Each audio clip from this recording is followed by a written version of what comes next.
تاریخ میں پہلی مرتبہ حج 631 عیسوی 10 ہجری کو پیغمبر اسلام محمد صلی اللہ علیہ وسلم کی قیادت میں ادا کیا گیا تھا۔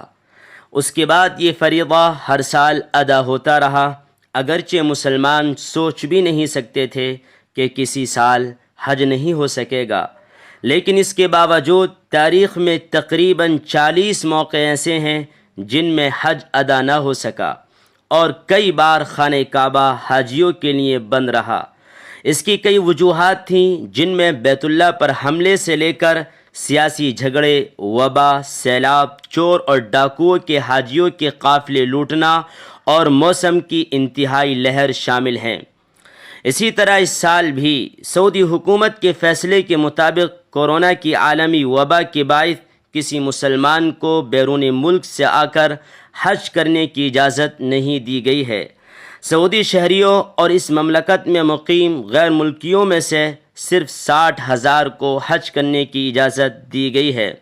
خاص طور پر حج کے لیے اس سال بھی کسی مسلمان کو سعودی عرب آنے کی اجازت نہیں دی گئی ہے۔ یہ مسلسل دوسری مرتبہ ہوا ہے کہ سعودی حکومت نے کورونا وائرس کی عالمی وبا کی مزید پھیلاؤ کے روکنے کے لیے ایسا فیصلہ کیا ہے۔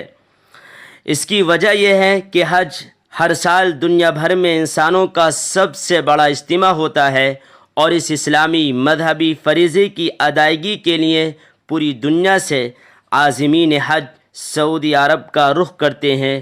اس سال حج کے لیے کورونا ویکسین لگوانا لازمی قرار دیا گیا ہے۔ اس سال مسلسل دوسرا موقع ہوگا کہ حج میں مکۃ المکرمہ کے اندر کئی ملین مسلمان کا اجتماع نہیں ہو سکے گا۔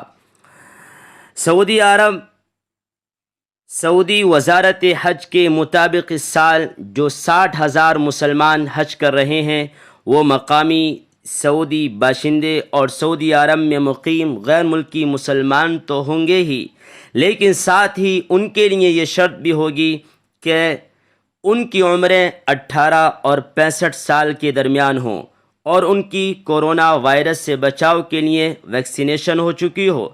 پچھلے سال جب کورونا وائرس کی وبا کے دور میں حج کے عالمی اجتماع کا وقت پہلی بار آیا تھا، صرف 10,000 مسلمانوں کو اس اسلامی فریضے کی ادائیگی کی اجازت دی گئی تھی۔ یہ حجاج بھی سعودی عرب کے اندر سے ہی منتخب کیے گئے تھے۔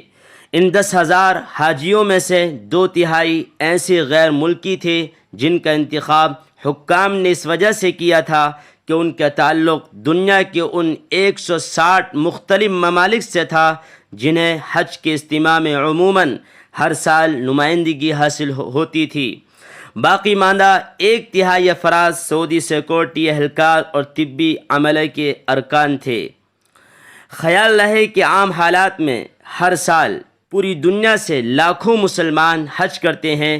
کورونا وبا سے قبل سالانہ 25 لاکھ افراد حج کے مقدس فریضے کی ادائیگی کے لیے مکۃ المکرمہ اور مدینہ منورہ کا رخ کرتے تھے، جبکہ پورا سال عمرے کی ادائیگی بھی جاری رہتی تھی، جس کی بدولت سعودی عرب کی معیشت کو سالانہ کئی ارب ڈالر کا براہ راست فائدہ ہوتا تھا۔